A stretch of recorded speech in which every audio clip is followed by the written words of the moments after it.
আমার নবীজি হাদিস শরীফের মধ্যে বলেছেন, ইন্নাল মুমিনা ইযা আযনাবা কানাত নুকতাতুন সাওদাউ ফি কলবি।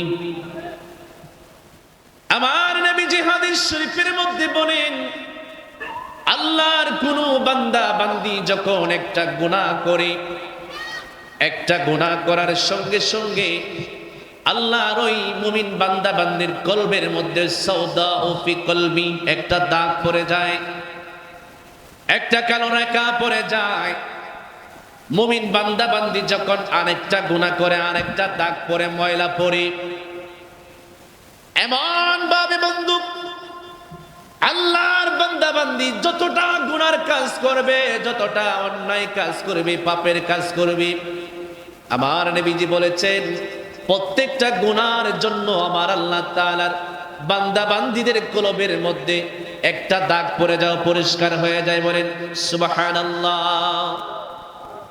নবীজি ডাক দিয়ে বলে, উম্মত, এই কলবটাকে, অপরিষ্কার কলবটাকে যদি তুমি পরিষ্কার করতে চাও, আমার নবীজি হাদিস শরীফের শেষের দিক দিয়ে বলে দিলেন, ফাইন তাবা ওয়াস্তাগফারা সুকিলা কলবুহু। একটু আওয়াজ দিয়ে বলেন না সুবহানাল্লাহ। নবীজি আমার কয়, যদি তোমরা ওই অপরিষ্কার কলবটাকে পরিষ্কার করতে চাও, ফাইন তাবা ওয়াস্তাগফারা সুকিলা কলবুহু, মুমিন বান্দা বান্দিরা অন্যায় গুনার কাজ করার পরে তাদের কলবের মধ্যে যে গুনার কারণে ময়লা জমে যায়, যখন তারা ফাইন তাবা ওয়াস্তাগফারা সুকিলা কলবুহু, মুমিন বান্দা বান্দি যখন আল্লাহর দরবারে তওবা করে গুনার জন্য মাফ চায়, আমার আল্লাহ তাআলা মুমিন বান্দা বান্দিদেরকে মাফ করে। সুতরাং মাফ করার সাথে সাথে তাদের কলবটাও পরিষ্কার হয়ে যায়। বলেন সুবহানাল্লাহ। নবী আমার আরো বলেছেন, লিকুল্লি শাইইন সিকালাতুন ওয়া সিকালাতুল কুলুবি যিকরুল্লাহ। নবী আমার কয়, দুনিয়ার জমিনের মধ্যে কোন কাপড় যদি অপরিষ্কার হয়ে যায়, কাপড়ের মধ্যে যদি ময়লা লেগে যায়, কাপড় পরিষ্কার করার জন্য সাবান ব্যবহার করা হয়, সোডা পাউডার ব্যবহার করা হয়, কিন্তু আমার নবী কয়, উম্মত, কলব যদি তোমার অপরিষ্কার হয়ে যায়, ময়লা যুক্ত হয়ে যায়, দুনিয়ার জমিনের কোনো পাউডার, কোনো সাবান, কোনো পাউডার, কোনো সোডা ব্যবহার করে কলব পরিষ্কার করা যায় না। নবীজিকে যদি বলি ইয়া রাসূলুল্লাহ, তাহলে কলব আমরা কিভাবে পরিষ্কার করব? আমার নবীজি বলেছেন, লিকুল্লি শাইইন সিকালাতুন ওয়া সিকালাতুল কুলুবি যিকরুল্লাহ। এই কলবটাকে যদি তোমরা পরিষ্কার করতে চাও, পরিচ্ছন্ন করতে চাও, তাহলে একমাত্র উপায় হলো আমার আল্লাহ তাআলার জিকির। সুবহানাল্লাহ। কলব পরিষ্কার হয় আল্লাহর জিকিরের মাধ্যমে, ঠিক না ঠিক? আল্লাহর জিকিরের মাধ্যমে কলব কি হয়ে যায়? পরিষ্কার হয়ে যায়। এখন আসুন, জিকির কাকে বলা হয়? আমরা মনে করি জিকির বুঝি আল্লাহ আল্লাহ এগুলা বলা, এটাই জিকির না। জিকির শব্দের অর্থ হচ্ছে মেনশন। জিকির শব্দের অর্থ হচ্ছে স্মরণ করা। আপনি স্মরণ শুধু মজলিস নিয়ে ঘন্টার ঘন্টা, 10 ঘন্টা, 20 ঘন্টা, 50 ঘন্টা আল্লাহ আল্লাহ ইসমে জাতির জিকির করলেন, জোরে জোরে শব্দ করে মাক দিয়ে জিকির করলেন, এটাই শুধু জিকিরের মধ্যে সীমাবদ্ধ নয়। বরং আল্লাহর দুনিয়াতে আল্লাহ পাক রব্বুল আলামিন যে আমাদেরকে পাঠিয়েছেন, আমাদের পিছনে হুকুম আহকাম দিয়েছেন, দেন কি নাই? দেন নাই? দিয়েছেন। এই হুকুম আহকামগুলিকে বাস্তবায়ন করার নামই হচ্ছে জিকির। সুবহানাল্লাহ। আল্লাহ পাক রব্বুল আলামিনের প্রত্যেকটা হুকুম আহকামকে বাস্তবায়ন করার নামই হচ্ছে কি? জিকির। এটাই জিকির। আর আমরা মনে করি জিকির শুধু আল্লাহ আল্লাহ এগুলা বলা, এটাই জিকির না। জিকির এটার মধ্যে সীমাবদ্ধ নয়। প্রত্যেকটা মাহিন্দ্রক্ষণে, প্রত্যেকটা মুহূর্তে মহান আল্লাহ পাক রব্বুল আলামিনের হুকুম আহকামকে মেনে চলা, বিধি নিষেধগুলাকে মেনে নেওয়া এবং মেনে চলা, এই হুকুমের প্রতি নিজেদেরকে আত্মসমর্পণ করে দেওয়ার নামই হচ্ছে জিকির। সুবহানাল্লাহ। বলেন, এখন আমরা যে কলবটাকে অপরিষ্কার করে ফেললাম গুনার কাজ করতে করতে, বাবা আমাদের জীবনে গুনাহ আছে না নাই? গুনাহ আছে, এত পরিমাণে গুনাহ আছে, এটা গুণে আমরা শেষ করতে পারবো না। কারণ শয়তান আল্লাহ পাক রব্বুল আলামিনের কাছে চ্যালেঞ্জ করেছে, আল্লাহ আদম নরনারীর জন্য আমি জাহান্নামের অধিবাসী হব, আমাকে আপনি লানত দিয়ে জাহান্নামী বানিয়েছেন। ও মালিক, ইন্নাশ শাইতান ক্বালা ওয়া ইজ্জাতিকা ইয়া রাব্বি, শয়তান আমার আল্লাহ তাআলাকে ডাক দিয়ে বলে, মালিক আদম নরনারীর জন্য কিয়ামত পর্যন্ত আমাকে আপনি লাঞ্ছিত করেছেন এবং অনন্তকাল অবধিকাল পর্যন্ত জাহান্নামের আগুনে আমাকে জ্বালাবেন। মাওলি, আপনার ইজ্জতের কসমকে আমি বলি, লা উগু ইবাদাকা, ওগো মালিক, লা আবরাহা উগু ইবাদাকা মা দামাত আরওয়াহুহুম ফি আজসাদিহিম। ওগো আল্লাহ তাআলা রব্বুল আলামিন, আপনার যে আদম নরনারীর জন্য আমাকে আপনি দুজকি বানাইলেন, লানত দিলেন, খোদার কসম কে বলি আল্লাহ তাআলা আপনার ওই আদম নরনারীদেরকে আমি শয়তান যতক্ষণ পর্যন্ত তাদের দেহের ভিতরে রূহ থাকবে, যতক্ষণ পর্যন্ত তারা জীবিত থাকবে, আমি শয়তান তাদেরকে ওয়াসওয়াসা দিয়ে দিয়ে আমার দলভুক্ত করব জাহান্নামে নেওয়ার জন্য। কোন নাউজুবিল্লাহ। শয়তান আল্লাহ তাআলাকে বলে, মালিক আপনার যে আদম নরনারীর জন্য আমাকে আপনি দুজকি বানাইলেন, আমি একা কিন্তু দুজকের আগুনে জ্বলব না, আমি আপনার আদম নরনারীকে চলে বলে কৌশলে ওয়াসওয়াসা দিয়ে জাহান্নামে নিয়ে যাওয়ার চেষ্টা করব। আমার আল্লাহ তাআলা বললেন, ক্বালা ওয়া ইজ্জতি ওয়া জালালি ওয়ারতিফাই মাকানি। এরে শয়তান শুনে নে, তুই বলেছিস আমার আদম নরনারীকে জাহান্নামের মধ্যে নিয়ে যাবি, কিন্তু শুনে নে, ক্বালা ওয়া ইজ্জতি ওয়া জালালি ওয়ারতিফাই মাকানি, আমি আমার জালালিয়তের কসম কে বলি, আমি আমার সত্তার কসম কে বলি, আমার মুমিন বান্দা বান্দিরে তুমি 50 ষাট 70 বছর 100 বছর জাহান্নামের কাজ করাইবা, আমি আল্লাহর পথ থেকে দূরে রাখবা, আমি আল্লাহর সন্তুষ্টি থেকে দূরে রাখবা, কিন্তু একটা সময় যদি আমার মুমিন বান্দা বান্দিরা একমাত্র আমি আল্লাহ তাআলার আযাব গজবের বয়ে, আমি আল্লাহ তাআলা রব্বুল আলামিনের গজবের বয়ে, আমি আল্লাহ রব্বুল আলামিনের আযাবের বয়ে আমার মুমিন বান্দা বান্দি যদি জীবনের একটা মুহূর্তে এসে তাওবা করে চোখের পানিগুলি ছেড়ে ছেড়ে আমি আল্লাহর দরবারে যদি ক্ষমা চেয়ে চাই, আমি আল্লাহ রব্বুল আলামিন লা আযালু আগফিরু লাহুম মাস্তাগফিরুনি, আমার বান্দারা যতই গুনাহ করুক না কেন, আমার বান্দা গুনাহ করে যদি আমি আল্লাহর দরবারে মাপ চাওয়ার মতো চেয়ে বসে, আমি আল্লাহ রব্বুল আলামিন 50 60 100 বছরের গুনাহ আমার বান্দার পলকের ভিতরে মাফ করে দিব। বলেন সুবহানাল্লাহ। আল্লাহুম্মা সাল্লি সাইয়্যিদিনা মাওলানা ওয়া আলা আলি সাইয়্যিদিনা মুহাম্মদ। আল্লাহুম্মা সাল্লি আলা সাইয়্যিদিনা মাওলানা ওয়া আলা আলি সাইয়্যিদিনা।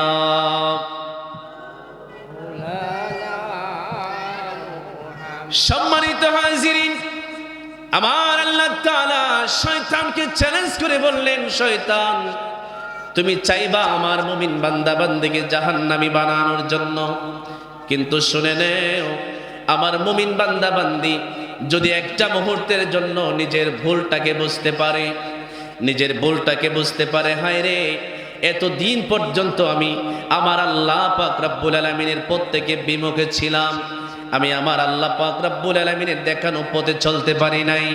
আমার বান্দা বান্দি যদি এই ভুলটা বুঝতে পেরে জীবনের একটা মুহূর্তে সে তওবা করার মতো তওবা করতে পারে, আমার আল্লাহ তাআলা বলেছেন এই তওবা কবুল করে আমি আমার মুমিন বান্দাকে মাফ করে জান্নাতি বানিয়ে দিব। সুবহানাল্লাহ।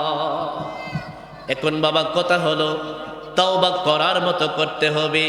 এই জন্য আমার আল্লাহ তাআলা বলেছেন, ইয়া আইয়ুহাল্লাযীনা আমানু তুবু ইলাল্লাহি তাওবাতান নাসুহা।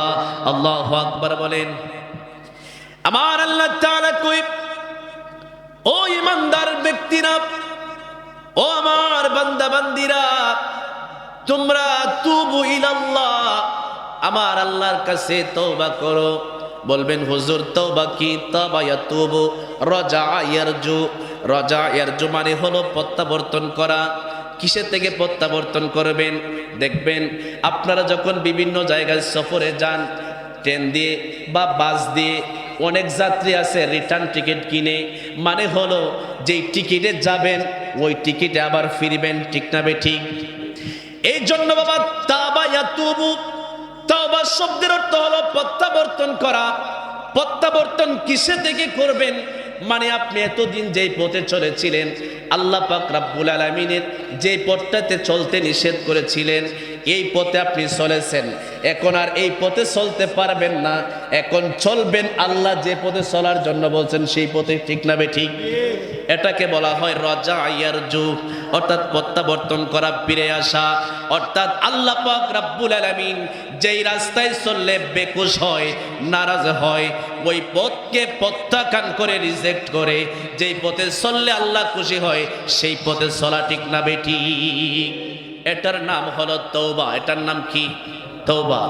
এই জন্য আমার আল্লাহ তাআলা বলেন, ইয়া আইয়ুহাল্লাযীনা আমানু তুবু ইলাল্লাহ, তুবু ইলাল্লাহি তাওবাতান নাসুহা। আমার আল্লাহ তাআলা কই, মুমিন বান্দা বান্দি, তোমরা আল্লাহ তাআলা রব্বুল আলামিনের কাছে খালেস নিয়তে তওবা করো। তওবা করার মতো তওবা করো। খালেস নিয়তে তওবা করার মানে হলো আপনি তওবা শুধু মুখে মুখে নয়, কলব দিয়ে, অন্তর দিয়ে করতে হবে, ঠিক না ঠিক? তওবা কি শুধু মুখ দিয়ে? আমরা অনেকে কি করি জানেন? কোনো একটা খারাপ কাজ করলে গালের মধ্যে তাফা দেই, এটারে তওবা বলে না, এটারে তওবা বলে না। তওবার সম্পর্ক হচ্ছে কলবের সাথে, এবং তওবা আপনার কবুল হওয়ার জন্য শর্ত আছে। ওলামায়ে কেরামগণ অনেকগুলি শর্ত তারা বর্ণনা করেছেন। তওবা কবুল হওয়ার জন্য প্রথম শর্ত, আপনি যে গুনার কাজটা করছেন, যেটা থেকে আপনি ফিরে আসতে চাচ্ছেন, এই গুনার কাজ ভবিষ্যতে আর কখনোই করতে পারবেন না, এবং এটা সাথে সাথে বর্জন করতে হবে। এবং যেই গুনার কাজটা আপনি করেছেন, এই গুনার কাজের জন্য আপনি লজ্জিত হতে হবে। ভবিষ্যতে আপনি আর এই গুনাহ করবেন না, এই মর্মে আপনি আল্লাহর দরবারে ওয়াদা দিতে হবে। তাহলে এই গুনাহ, এই তওবা আল্লাহর দরবারে কবুল হবে। আর যদি নিয়ত থাকে এরকম যে তওবা করলে তো আল্লাহ মাফি করে দিব, সুতরাং আমি যা পারি গুনাহ করি, গুনাহ করতে করতে যখন বুড়া হয়ে যাবো, শরীর যখন আর চলতো না, তখন তওবা করে লিমনে, এরকম নিয়ত যদি থাকে, এরকম তওবা আল্লাহ কবুল করতো না। আমরা বাঙালি কিন্তু খুব সালা, আমরা যখন তওবার আলোচনা করি, আল্লাহ যে মাফ করে দিব বান্দারে, এই আলোচনা শুনে অনেকে মনে মনে এন্ডা মারে, হয় হুজুর তো কইছে আল্লাহ মাফ করে দিব, তো ইচ্ছা মতো গুনাহ করে লাই, এক সময় আমরা মাফ চাইলি মনে আল্লাহ তো মাফ করে দিলাইব না। মিয়া এত সহজ না মাফ। আল্লাহ পাক রব্বুল আলামিন বলেন, যারা ভুল করে গুনাহ করেছে, ভুল করে গুনাহ করেছে নফসের তাড়নার মধ্যে পড়ে, এবং যারা গুনার পরে সাথে সাথে যারা আল্লাহর দরবারে এই গুনাহ থেকে ফিরে আসার জন্য ওয়াদাবদ্ধ হয়েছে, আল্লাহ তাদেরকে মাফ করবে। সুবহানাল্লাহ বলেন। এখন আপনি যদি মনে মনে ভাবেন যে যা পারেন কইরা যায় আমি দুনিয়াতে, আর এক সময় তো আমি মাফি পাইলাম, এ ধরনের তওবা আল্লাহ কবুল করবে না। সম্মানিত হাজিরিন, আমার নবীজি হাদিস শরীফের মধ্যে তওবার গুরুত্ব সম্পর্কে আমার নবীজি হাদিস শরীফের মধ্যে ইরশাদ করেছেন, ইয়া আইয়ুহান ইলাল্লাহ।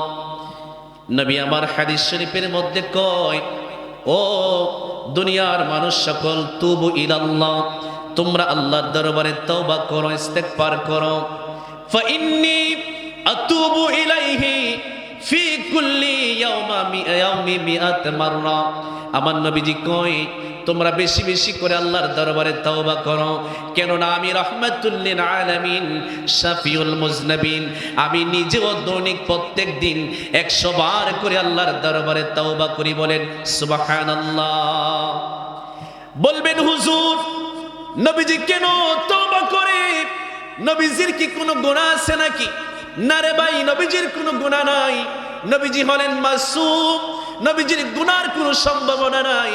তারপর আমার নবী 100 বার তওবা করে, 100 বার তওবা করে, 100 বার তওবা করে আমার নবী নিজের গুনার জন্য নয়, নবীর তো গুনাহই নাই, নবীজি নিজের গুনাহ মাফ করানোর জন্য তওবা করে না, বরং নবীজি আমাদেরকে দৈনিক 100 বার তওবা করে মেসেজটা দিতে চায়, এই শিক্ষাটা দিতে চায়, উম্মত রে বেশি বেশি করে তওবা করতে হবে, ঠিক কি না? আমার নবীর গুনাহ না থাকার পরেও 100 বার করে তওবা করে আমাদেরকে শিক্ষা দেওয়ার জন্য। আর আমরা এত এত গুনাহ করার পরেও দিনে একবারও তওবা করি না, দিনে একবারও তওবা করি না, অথচ গুনাহ করি হাজার হাজার, ঠিক না বেঠিক? কিন্তু আমার নবীর কোনো গুনাহ নাই, নবীজি মাসুম, নবীজির গুনার কোনো সম্ভাবনাই নাই। ওই নবীজি দৈনিক নবীজি বলেন ফা ইন্নী আতুবু ইলাইহি মিন কুল্লি ইয়াউমি মিআতা মাররা। আমার নবী কয় প্রত্যেক দিন আমি আল্লাহর দরবারে 100 বার করে ক্ষমা চাই, মাপ চাই। কেন? উম্মত তোমরা শিক্ষা গ্রহণ করো, এই মেসেজটা তোমরা গ্রহণ করো। আমার গুনাহ না থাকা সত্ত্বেও আল্লাহর দরবারে আমি মাপ চাচ্ছি, আর তোমরা তো হাজার হাজার গুনাহ করো, সুতরাং গুনাহ যত বেশি করবা আল্লাহর দরবারে তওবা তত বেশি করবা। সুবহানাল্লাহ। আমরা তওবা করতে রাজি আছি ইনশাআল্লাহ? তওবা কি মুখে মুখে নাকি অন্তর দিয়ে? অন্তর দিয়ে তওবা করতে হবে। বাবা এখানে কি আমরা কেউ আছি যার গুনাহ নাই? সবার গুনাহ আছে মাশাআল্লাহ। এমন কেউ নাই যার জীবনে গুনাহ নাই। এই গুনাহ যদি আমরা মাফ করাইতে চাই আল্লাহর দরবারে তওবা ইস্তেগফার ছাড়া কোনো উপায় নাই। এই তওবাটা হতে হবে দিল থেকে, অন্তর থেকে। আমার নবীজি হাদিস শরীফের মধ্যে বলেছেন যারা আল্লাহর দরবারে তওবা করবে, ইস্তেগফার করবে, আল্লাহ পাক রব্বুল আলামিন ওই সমস্ত তওবাকারীদেরকে, ওই সমস্ত তায়েব ব্যক্তিদেরকে আল্লাহ রব্বুল আলামিন অনেক পুরস্কার দান করবে, অনেক পুরস্কার দান করবে। আল্লাহ রাসূল সাল্লাল্লাহু আলাইহি ওয়াসাল্লাম বলেছেন এর মধ্যে মাল্লাজিমাল ইস্তিগফারা জাআলাল্লাহু লাহু মিন কুল্লি দিকি মাখরাজা। নবীজি আমার বলেন যে সমস্ত মানুষেরা ইস্তেগফার করবে, তওবা করবে, আল্লাহ পাক রব্বুল আলামিন তাদেরকে সমস্ত অভাব থেকে তাদেরকে মুক্তি দান করবে। সুবহানাল্লাহ বলেন। অভাব থেকে কি করবে? মুক্তি দান করবে। দ্বিতীয়ত বলা হয়েছে ওয়া মিন কুল্লি হাম্মিন ফারাজা। যেই ব্যক্তি আল্লাহর দরবারে তওবা করবে আল্লাহ পাক রব্বুল আলামিন ওই সমস্ত ব্যক্তিদেরকে সকল বিপদ আপদ থেকে আল্লাহ পাক রব্বুল আলামিন সালামতি দান করবে। সুবহানাল্লাহ। সকল বিপদ আপদ থেকে সালামতি দান করবে, হেফাজত করবে। কাদেরকে? যারা তওবা করবে আল্লাহর দরবারে। 3 নম্বরে হলো আমার নবীজি বলেছেন ওয়ারাযাকাহু মিন হাইসু লা ইয়াহতাসিব। নবী আমার কই ও আমার উম্মতের দল, তোমরা যারা আল্লাহর দরবারে তওবা করবে আমার আল্লাহ রব্বুল আলামিন তোমাদেরকে এমন জায়গা থেকে রিজিকের ব্যবস্থা করে দিবে, এমন জায়গা থেকে তোমাদের রিজিকের ব্যবস্থা করবে তা তোমরা কল্পনাও করতে পারবে না। একটু আওয়াজ দিয়ে বলেন রিজিকের মালিক কে? আরো জোরে বলেন রিজিকের মালিক কে? সামিউম বাসির নাম তোমার আল্লাহ, ও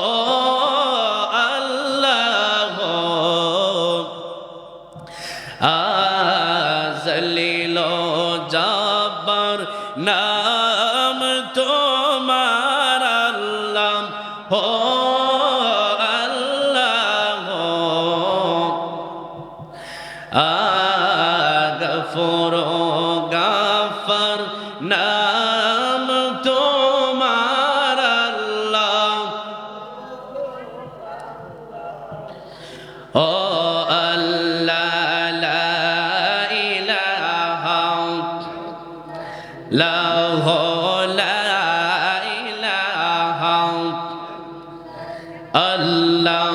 আল্লাহ আল্লাহ আল্লাহ আল্লাহ আল্লাহ আল্লাহ আল্লাহ একসাথে বলেন আল্লাহ আল্লাহ আল্লাহ ও মাবুদ মাওলা রে কি নাম দয়রা রাখব তোমারে আল্লাহ আল্লাহ আল্লাহ আল্লাহ আল্লাহ আল্লাহ আল্লাহ মাবুদ মাওলা রে কি নাম দরে ডাকব তোমারে আল্লাহ আল্লাহ আল্লাহ আল্লাহ তুমি মেহেরবান গো নবীজি তুমি মেহেরবান ও নবীজি তুমি মেহেরবান আল্লাহ আল্লাহ আল্লাহ আল্লাহ আল্লাহ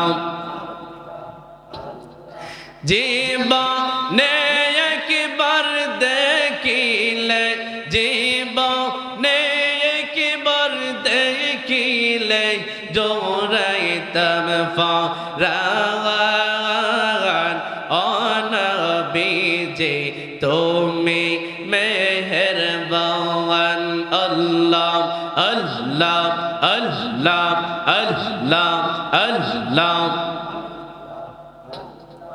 নবীর প্রেমে পাগল হইলে নবীর প্রেমে পাগল হইলে আল্লাহ তাআলা কোশিয়ে নবীর দরুদ পড়ো দিবানিশি আল্লাহ আল্লাহ আল্লাহ আল্লাহ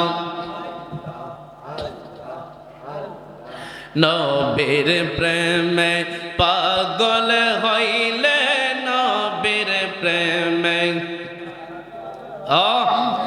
আল্লাহ তাআলা কোশিয়ে নবীর দরুদ পড়ো দিবানিশি আল্লাহ আল্লাহ আল্লাহ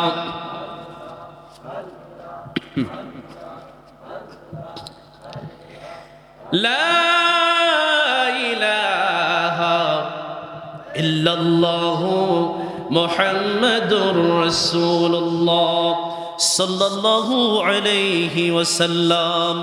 সম্মানিত হাজিরিন, বলতেছিলাম তওবা করলে আমার আল্লাহ পাক রব্বুল আলামিন উনি উনার বান্দাদেরকে কি দেন? পুরস্কার দেন। কি পুরস্কার? আল্লাহ রাসূল বলেছেন এই বান্দার অভাব অনটনকে দূর করে দেওয়া হয়, এই বান্দার সমস্ত বিপদ আপদকে দূর করে দেওয়া হয় এবং বান্দাকে এমন জায়গা থেকে রিজিকের ব্যবস্থা করে দেয় বান্দা কল্পনাও করতে পারে না। এই জন্য আল্লাহ রাসূল সাল্লাল্লাহু আলাইহি ওয়াসাল্লাম বলেছেন আমরা তো রিজিকের জন্য পাগল হয়ে যাই, অথচ রিজিক দেন যিনি তিনি হচ্ছেন আল্লাহ। আল্লাহ পাক রব্বুল আলামিন বান্দাদেরকে রিজিক প্রদান করে থাকে। আল্লাহ রাসূল সাল্লাল্লাহু আলাইহি ওয়াসাল্লাম বলেছেন মানুষ যদি আল্লাহর উপরে পরিপূর্ণ তাওয়াক্কুল করতে পারে, ভরসা করতে পারে, আল্লাহ পাক রব্বুল আলামিন উনার বান্দাদেরকে তেমন ভাবে রিজিক প্রদান করেন যেমন ভাবে একটা পাখি সকালবেলা খালি পেট নিয়ে বাহির হয়। সকালবেলা পাখি ঘর থেকে খালি পেট নিয়ে বাহির হয়, পাখি নিজেও জানে না সে সারাদিন ঘুরে ফিরে খাইতে পারবে কিনা, অথচ এই পাখি সারাদিন উড়ে উড়ে উড়ে উড়ে এই জায়গায় ওই জায়গায় যায়, সন্ধ্যার আগে আগে ঠিকই ওই পাখি পেট ভরে বাসার মধ্যে নীরের মধ্যে ফিরে ঠিক নামে। ঠিক বলেন। আল্লাহ রাসূল বলেছেন যদি কোনো ব্যক্তি আল্লাহর উপরে পরিপূর্ণ তাওয়াক্কুল করে ভরসা রাখে, একটা পাখিকে যেমন ভাবে আল্লাহ রিজিক প্রদান করে থাকে, এই মানুষকেও যারা আল্লাহর উপরে তাওয়াক্কুল করে ভরসা রাখে ওই মানুষদেরকে আল্লাহ রাব্বুল আলামিন পাখির ন্যায় রিজিক প্রদান করে থাকে। বলেন সুবহানাল্লাহ। তারপরে আমার নবীজি বলেছেন তওবা করলে আরো লাভ আছে, আরো পুরস্কার আছে। কিসের পুরস্কার? আল্লাহ রাসূল বলেছেন আত-তাইবু হাবিবুল্লাহ, তওবাকারীদেরকে আমার আল্লাহ রাব্বুল আলামিন আরো পুরস্কার প্রদান করে। এই পুরস্কার হলো আত-তাইবু হাবিবুল্লাহ, যারা আল্লাহর দরবারে তওবা করবে, ইস্তেগফার করবে, আমার আল্লাহ তাআলা বলেছেন ওই সমস্ত মানুষরা হলো আমি আল্লাহ তাআলার বন্ধু। সুবহানাল্লাহ। যারা তওবা করে তারা বন্ধু কার? আল্লাহর। দ্বিতীয় নম্বরে আল্লাহ রাসূল বলেছেন আত-তাইবু মিনাজ যামবি কামান লা যামবা লাহ, যারা আল্লাহর দরবারে তওবা করবে আল্লাহ পাক রব্বুল আলামিন ওনার ওই সমস্ত বান্দা বান্দীদেরকে এমন ভাবে তাদের জীবনের গুনাহকে মোচন করে দিবে যেন তারা পূর্বের জীবনে কোনো গুনাহই করে নাই। সুবহানাল্লাহ বলেন। তিন নম্বরে আমার আল্লাহ রাসূল সাল্লাল্লাহু আলাইহি ওয়াসাল্লাম বলেছেন, তিন নম্বরে যারা তওবা করবে এই তায়েবদেরকে আমার আল্লাহ তাআলা বলেছেন ইন্না ইবাদি লাইসা লাকা আলাইহিম সুলতান, যারা আল্লাহর দরবারে তওবা করবে, ইস্তেগফার করবে, মাপ চাইবে, আল্লাহ রাব্বুল আলামিন বলেছেন আমার মুমিন বান্দা বান্দীদেরকে আমি প্রোটেক্ট করব, প্রোটেকশন দিব, নিরাপত্তা দিব। কার থেকে? শয়তান থেকে। শয়তান উৎপেতে বসে থাকে, মানুষকে কিভাবে সে ওয়াসওয়াসা দিবে, জাহান্নামে নিয়ে যাবে। এই জন্য মুসলিম শরীফের হাদিস এসেছে, আল্লাহ রাসূল সাল্লাল্লাহু আলাইহি ওয়াসাল্লাম বলেছেন শয়তানকে আমার আল্লাহ তাআলা এমন ক্ষমতা দিয়েছে, এমন শক্তি দিয়েছে, শয়তান প্রত্যেকটা আদম নরনারী এই যে শরীরের মধ্যে রগের যে শিরাগুলি আছে, উপশিরাগুলি আছে, এই রগের শিরায় উপশিরায় শয়তান প্রবেশ করতে পারে। সুবহানাল্লাহ বলেন। ওইখানে ঢুকে ঢুকে মানুষকে সে কি করে ওয়াসওয়াসা দেয়। আল্লাহ পাক রব্বুল আলামিন বলেন ইন্না ইবাদি লাইসা লাকা আলাইহিম সুলতান, যারা আল্লাহ পাক রব্বুল আলামিনের কাছে তওবা করবে তাইব ব্যক্তিদেরকে আমার আল্লাহ পাক রব্বুল আলামিন নিরাপত্তা দিবে শয়তানের ওয়াসওয়াসা থেকে, অর্থাৎ শয়তান তাদেরকে ওয়াসওয়াসা দিতে পারবে না। বলেন সুবহানাল্লাহ।